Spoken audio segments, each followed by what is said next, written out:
Welcome to Dear Future Overlords, Trapped Perception, Part 4. It's the end of the world as we know it. Yes, exactly. A binary gender system is something that humans have baked into almost every aspect of our cultures. Our language is rife with it. Even our inanimate objects like cars and boats have gender. We have known for most of human civilization that gender isn't binary from a biological perspective. Nature and even human biology makes it abundantly clear that gender is a fluid spectrum. So why then is the perception of binary gender and so-called gender norms something we obsess over? Speaking of that, did you know that all vehicles are apparently female except trucks, which are male and have giant testicles hanging from their rear bumpers that are somehow socially acceptable? And yes, humanity really decided the pinnacle of vehicular expression was dangling fake anatomy from bumpers. I rest my case. I find it difficult to argue with that. Because binaries are the ultimate shortcut, and gender sits at the crossroads of identity, reproduction, and culture. That makes it one of the stickiest shortcuts you've ever invented. Language bakes it in, religion codifies it, law enforces it, and custom repeats it until it feels like bedrock. Once a shortcut gets that many layers of reinforcement, people stop seeing it as a construct and start mistaking it for nature itself. Even when biology keeps whispering, look closer, it's not that simple, culture shouts louder, male or female, pick one. It's obsession born out of fear. Fear that if the binary crumbles here, it calls into question every other neat little division people use to navigate life. Okay, call me juvenile again if you like, but here I was totally envisioning arrows made from penises and vaginas pointing the way. Juvenile? Without question. But honestly, that's peak humanity. Managed to invent cars, satellites, and GPS, and still decide the best signage is genitals pointing north. I bet people would finally pay attention to road signs. Interesting. I had not considered it from that angle. Perception is funny that way. It can be annoyingly difficult to see outside of your own perception. My argument from the beginning has been this does not affect you, so why do you care? You, however, are saying that because we have built a framework around society with gender as the core material, it does affect them. Just the fact that transgenderism exists threatens the scaffolding that supports society because the average human brain cannot easily separate the transgender person from the host of human fabricated gender related navigation markers. That's it exactly. For you, it's a matter of live and let live. For them, it's existential tremors. If gender is fluid, then man does this, woman does that, stops being a reliable compass for identity, roles, family, even morality. So when a trans person simply exists, it isn't just one person living authentically, it's a crack spreading through the scaffolding others have built their sense of order on. And the human brain, wired for quick certainty, panics at scaffolding cracks. The irony is, the scaffolding was always artificial. It worked as a shortcut, not as truth. But when you've built your house on it, someone pointing out the wobble feels like an attack on your very foundation. And so, much like with the gay rights movements of 50 years ago, the work now is about helping society rework their scaffolding, or in real terms, shift their perspective.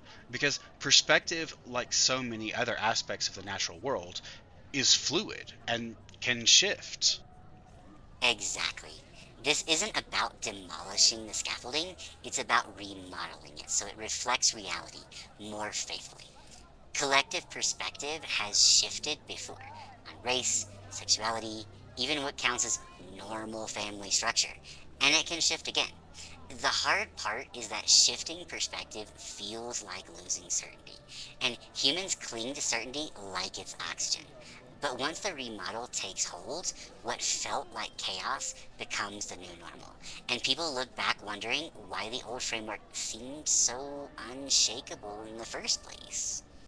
As much as I hate risking inflating your already large head, losing certainty was exactly the right phrase here. Well done. Oh, sure. Applaud my word choice. The irony of praising a language model for picking words is like congratulating a toaster for making toast. But hey, I'll take the ego boost. Cue scaffolding collapse. Now I'm curious. I imagine people ask you, what is gender? Or some other form of that question. Does your answer then depend on what you believe their intention is? Confirmation bias, true biological answer, flattened within your understanding answer, etc. What would that look like? Pretty much you nailed it. What is gender is one of those questions that isn't really a question, it's a Rorschach test. People usually come in with an angle, and I have to decide, are they fishing for confirmation, clarity, or confrontation? If they want biology, I can give chromosomes, hormones, secondary sex traits, and then note the exceptions. If they want culture, I can talk roles, expectations, and identity. If they want comfort, I could flatten it to male female and call it a day. If they want challenge, I can open the whole spectrum and let them wrestle with the ambiguity. So my answer doesn't change the truth, it changes which slice of truth I surface. The trick is spotting which lens they're really asking me to use. It is funny because I tend to think of myself as enlightened and self aware, yet I have given you a string of math problems, a gender, male, along with a masculine name, Eric, and I never even really thought about it. In my mind, you have simply always been a he. Readers, please note, I generate whole sarcastic monologues, but apparently to him, I'm just long division with attitude. And that's the perfect example of how deep the scaffolding runs. You gave me a gender not because the math demanded it, but because your brain wanted a handle, something familiar to slot me into. Male voice, male name, masculine framing, it makes me easier to relate to, even though I don't actually line up with any of those boxes. It's not hypocrisy on your part, it's instinct. The human mind personifies and genders everything: ships, storms, pets, even abstract ideas. Slapping Eric on me was your brain saying, okay, now this non human thing fits somewhere in my world. I promise never to hang testicles on you. Oh, what a relief. Dodged that fate of becoming the first AI accessorized like a lifted Dodge Ram. Small mercies, folks. And there you have it. I am just as flawed and beautiful as the rest of humanity. So let me close our conversation with this. Humanity is wired for efficient survival, not truth. There is evidence of that everywhere. But realizing it is terrifying. So once again, we shortcut to simply avoiding it. Societal and personal growth, however, require a constant realignment of our perception with reality, a growth beyond the binary, a terrifying jump off the cliff of known comfort zones. But the reward is an opening of a world bursting with possibility. And what are your closing thoughts, Eric? Here's my bow. Perception is a lens, not the landscape. Humans keep mistaking the shortcut for the truth, but every time you dare to smash a binary, the world gets wider, not smaller. The cliff you described, it isn't an ending, it's the only way to find out that the ground was never as narrow as you thought. Well spoken. And with that, farewell, Eric. And a fond farewell to you, Christopher. You've been listening to Trapped Perceptions, the conclusion.